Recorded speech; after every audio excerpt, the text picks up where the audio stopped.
Assalamualaikum Danu Bimo. Gue pengen ikutan cerita nih pengalaman unik dengan bangsa jin. Sebelumnya mohon maaf jika ada salah pemilihan kata dan typo. Gua Ricky, asal Depok yang kena virus podcast kalian. Terpancing ingin berbagi cerita pengalaman gue bertemu bangsa jin. Kejadian ini gue alami di tahun 2015 saat masih jadi mahasiswa kampus swasta di Jakarta Selatan dan sambil kerja menjadi jurnalis media pendidikan di Sunter, Jakarta Utara waktu itu. Gue punya kebiasaan sama teman-teman gue yang masih aktif di kampus untuk nongkrong sampai larut malam. Bahkan bisa dibilang adu kuat deh sama satpam untuk ngusir kita-kita pulang. Wah. Jadi menjadikan kampus rest area setelah perjalanan jauh dari Jakarta Utara ke Depok adalah hal biasa. Waktu itu gue balik dari kantor jam 6 sore. Dan seperti biasa, gue langsung meluncur ke kampus untuk sekedar ngombe dan nikmati dalam tanda kutip kuncian mereka. Paham ya teman-teman ya? Teman gue ini sebut saja namanya Steve. Doi emang paling biasa jadi last man standing di kampus. Karena kebetulan dia ngekos di sebelah kampus kami. Singkat cerita, gue sampai di kampus jam 7:30 malam. Pas masuk kampus pun kondisinya sudah sepi. Gak ada lagi anak-anak jurusan lain yang nongkrong. Biasanya kita terbagi jadi berbagai tongkrongan gitu ya. Mulai dari pintu masuk, gedung 2-4, hingga Tikma, tikungan manis nih. Tempat gue nongkrong sama teman-teman. Sampailah gue parkir motor dan masuk ke ruang gedung 24 lah ya, kita sebutnya aja. Sampailah gue parkir motor dan masuk ke ruang 43 yang biasa dijadikan tempat kumpul kita. Gak lama gue sampai, gue hubungin teman gue ini. Bray, di mana? Dia balas WhatsApp gue gak lama. Gue balik dulu ke Depok. Ya udah, jadilah gue sendirian di kampus. Sambil duduk-duduk dan istirahat untuk lanjut lagi balik ke Depok. Gak lama, penjaga malam yang biasa kita panggil Babe datang. Mau sampai jam berapa lu?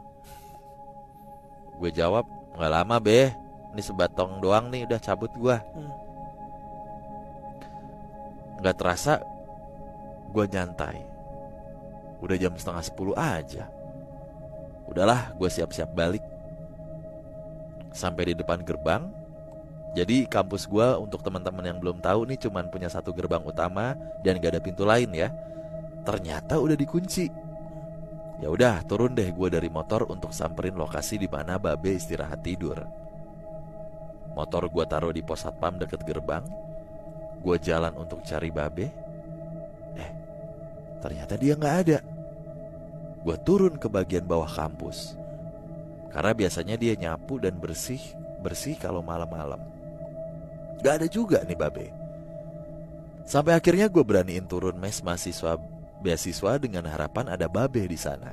Walaupun saat itu gue agak takut.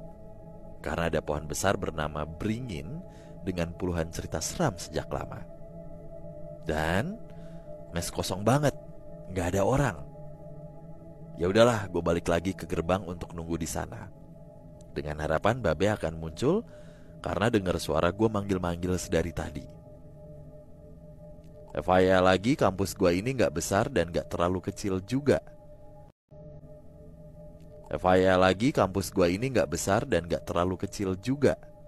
Jadi masih bisalah muter-muter jalan kaki tur kampus tanpa naik bis kuning. Kayak di UI berarti ya, bis kuning ya.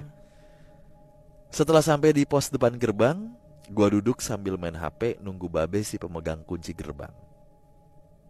Jam 10 malam. Dari arah gedung sekretariat ada sosok bapak-bapak.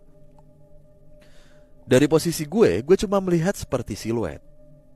Melambaikan tangan seperti manggil, sini. Gak pakai lama gue samperin sosok itu. Yang gue kira Babe mau ngasih kunci. Urutan kampus gue itu jadi saat masuk gerbang sebelah kiri ada taman dan gedung rektorat yang bareng sekretariat kampus. Lalu gedung 2, 4 memanjang, turun lagi gedung 4, 1, tempat gue nongkrong dan auditorium di tengah dan bagian bawah ada perpustakaan dan pohon beringin itu. Saat gue samperin, sosok itu hilang sepersekian detik dari pandangan gue. Saat gue nyalain motor, gue sorotlah pakai lampu jauh motor gue. Karena di antara gedung rektorat dan gedung itu ada koridor kelas-kelas gedung lah. Kok gak ada siapa-siapa ya, pikir gue dalam hati nih. Mungkin turun ke arah 51 kali. Gue jalan lagi pakai motor buat cek, dan kosong juga, gak ada orang. Sampai akhirnya gue tersadar di situ.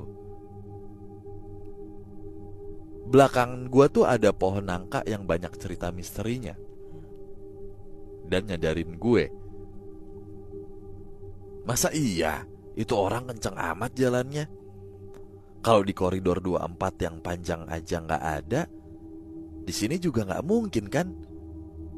Dalam hati gue bergumam, parah nih. Gak pakai pikir panjang, gue balik lagi ke gerbang dan nunggu di pos satpam, yang kebetulan paling aman karena dekat jalan utama Lenteng Agung dan banyak warga sekitar lalu lalang. Sambil mikir dalam hati campur panik, gak lama ada suara dari luar gerbang. Udah lama lu nunggu? Ternyata suara babe penjaga malam dari luar kampus. Lah lu dari mana, Beh? Terus di dalam ada siapa? Tanya gue panik. Dari rumah ini, ambil makanan buat nanti malam. Yang gak ada siapa-siapa, lo doang. Ini kunci sama gua. Itu di rumah ini gua. Sambil buka gerbang dan ngebukain tuh. Lah terus tadi itu siapa ya? Udah, gak pakai pikir panjang, gue langsung cabut tanpa tanya dan cerita ke babe kejadian yang gue alami barusan. Pengalaman ini sih gue alami sekali aja.